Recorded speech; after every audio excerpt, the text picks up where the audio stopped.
En la contabilidad existe una metodología de registro conocida como el libro diario, la cual se apoya en otra metodología como es el libro mayor. El libro mayor también se conoce como las cuentas T. En el libro diario lo que buscamos es identificar los usos y las fuentes en las que incurre una compañía. Recordemos que los usos también se pueden llamar débitos o debe y las fuentes se pueden llamar créditos o haber. Veamos, una empresa puede obtener recursos a partir de diferentes fuentes. Por ejemplo, a partir de los ingresos, a partir de financiación, a partir de vender un activo y adicionalmente recibiendo accionistas. Estas pueden ser catalogadas como fuentes. Adicionalmente, la empresa puede usar los recursos de diferentes formas. Lo puede usar pagando dividendos, comprando un activo, cancelando una obligación o incurriendo en ciertos gastos. Veamos el siguiente cuadro o ejemplo para entender un poco más el concepto de los usos y las fuentes. Veamos. Cuando compramos un activo, estamos utilizando los recursos. Es decir, que cuando el activo sube es un uso, también conocido como debe o débito. Y si por el contrario vendemos un activo, vamos a obtener recursos y por lo tanto cuando un activo disminuya lo vamos a entender como una fuente que también se puede conocer como haber o crédito. De la manera contraria se comportan el pasivo y el patrimonio. Cuando disminuyen, es decir, cuando cancelo la obligación o cuando incurro en gastos o pago dividendos, estoy utilizando el dinero. Mientras que cuando recibo financiación o recibo aportes de los socios o ingresos, vamos a hablar de las fuentes. También podemos hacer cierta claridad en lo siguiente. Siempre vamos a encontrar que los gastos van a ser un uso, por esto que es una utilización de los recursos, y los ingresos van a ser una fuente de los mismos. De la misma manera, las compras y las ventas brutas se van a comportar. Las compras son un uso y las ventas brutas como una fuente. En la metodología del libro diario no vamos a utilizar la palabra inventario o mercancías, sino que vamos a utilizar compras o ventas brutas. Cuando aumente el inventario lo vamos a denominar compras, mientras que si disminuye el inventario lo vamos a llamar ventas brutas. Veamos ahora algunos ejemplos en el registro del libro diario y del libro mayor. Veamos. Primer ejemplo, se compran mercancías por 10.000, de las cuales se pagan 2.000 y el saldo a crédito. Recordemos que en la metodología del libro diario no vamos a utilizar la cuenta mercancías, sino que vamos a utilizar la palabra compras y, de ser necesario, ventas brutas. En este caso, como se compran mercancías, vamos a registrar compras por el valor de 10.000. Recordemos que las compras siempre son un uso o un debe por 10.000. Ahora, lo que debemos hacer es preguntarnos si esas compras las pagamos o no las pagamos. Nos dice que de las cuales se pagan 2.000, si se pagan, salen del efectivo. Como el efectivo es un activo que en este caso disminuye, lo vamos a ubicar en el lado de las fuentes o de los créditos. Es decir, que el efectivo disminuye en 2.000. Por último, vamos a tener la contrapartida, que es el saldo. El saldo es a crédito. Como es a crédito, está por pagar. Lo vamos a registrar como una cuenta por pagar a proveedores, la cual es un pasivo que nace. Como un pasivo que nace, es una fuente o un crédito por el valor de 8.000. Ahora, en el registro del libro mayor o cuentas T, lo que vamos a buscar es ver el comportamiento por cuenta. Vamos a nombrar cada cuenta T con el nombre de las cuentas. Vamos a poner las compras, las cuales son un uso, es decir, lo ponemos al lado izquierdo de la cuenta T por 10.000. Tenemos el efectivo, nombramos esta cuenta T como efectivo con el valor de 2.000 en el lado de las fuentes, es decir, en el lado derecho, y tendremos la cuenta cuentas por pagar a proveedores, que también es una fuente, es decir, lo ubicamos en el lado derecho por 8.000. Es muy importante identificar que en el registro de las transacciones el total de los usos debe ser igual al total de las fuentes. Veamos ahora un segundo ejemplo. Nos dice, se recibe un nuevo socio que aporta 15.000 así, 5.000 en efectivo y el resto en mercancías. En este caso, un aporte de un socio es una fuente, puesto que el patrimonio está aumentando. ¿En qué cuenta? En la cuenta capital social.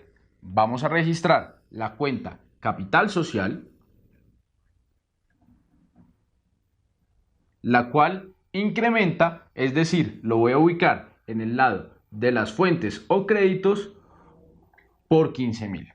Así, 5.000 en efectivo. En este caso, el efectivo está aumentando. Como es un activo que está aumentando, lo ubicamos en el lado del debe o de los usos.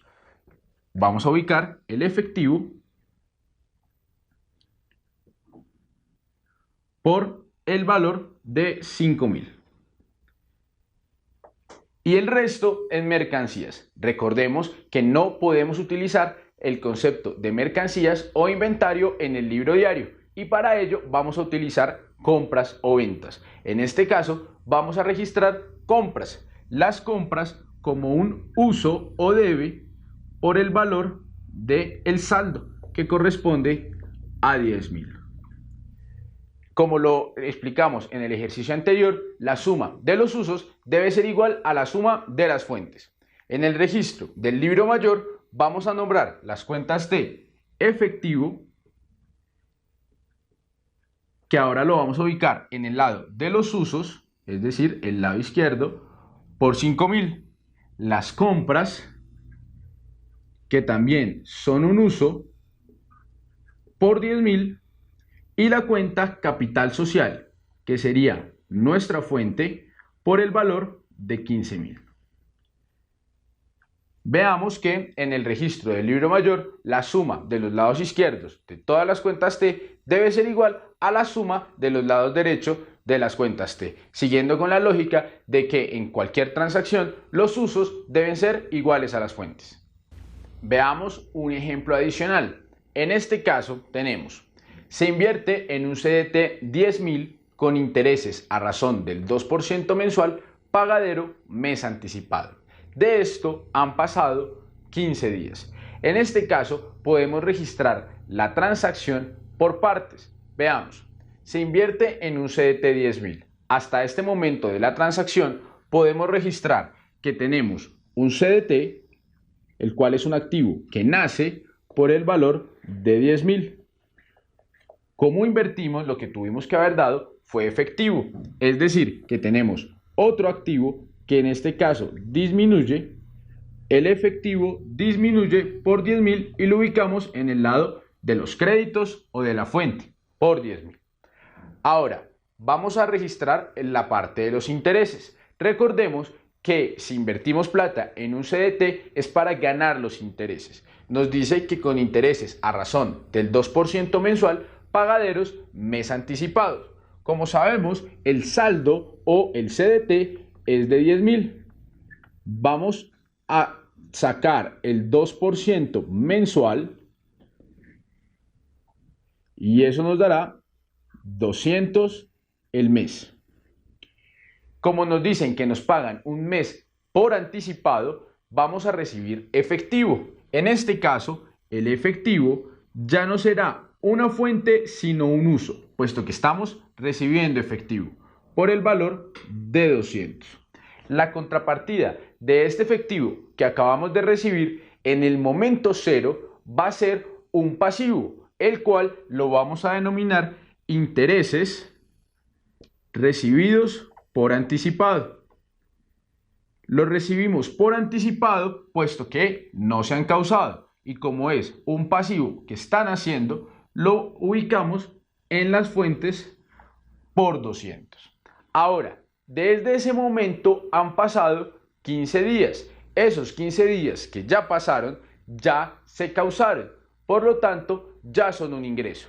Vamos a disminuir este pasivo de intereses recibidos por anticipado. Cuando disminuimos un pasivo, recordemos que es una fuente. Si 200 era el mes 15 días, va a estar por el valor de 100. El interés recibido por anticipado se disminuye en 100 y se convierte en un ingreso por intereses. Vamos a tener un ingreso por intereses por el valor de 100. Como podemos ver, registramos la transacción por segmentos, pero teniendo en cuenta que la suma de los usos sea igual a la suma de las fuentes. Ahora veamos el registro en las cuentas T o libro mayor. Vamos a nombrar la cuenta CDT, la cual está en el lado de los usos, o sea, en el lado izquierdo, por 10.000. Adicionalmente tenemos el efectivo en el lado de las fuentes, puesto que disminuye por 10.000. Adicionalmente tenemos la misma cuenta efectivo, pero ahora ubicada en el uso. No debemos crear otra cuenta T, sino registrarla en la misma. Vamos a ubicar 200 acá en el lado de los usos. Y tenemos un pasivo que se llama intereses recibidos por anticipado, que como es un pasivo que nace, lo vamos a ubicar en las fuentes por 200. Sin embargo, en el tercer segmento de la transacción, el pasivo disminuye. Vamos a ubicar acá 100 y su contrapartida, un ingreso de intereses que corresponde a una fuente o a un crédito por el valor de 100. Veamos que en el registro de las cuentas T o libro mayor, lo que me importa es el comportamiento de cada una de las cuentas, mientras que en el registro del libro diario, lo que yo quiero identificar son los usos y las fuentes.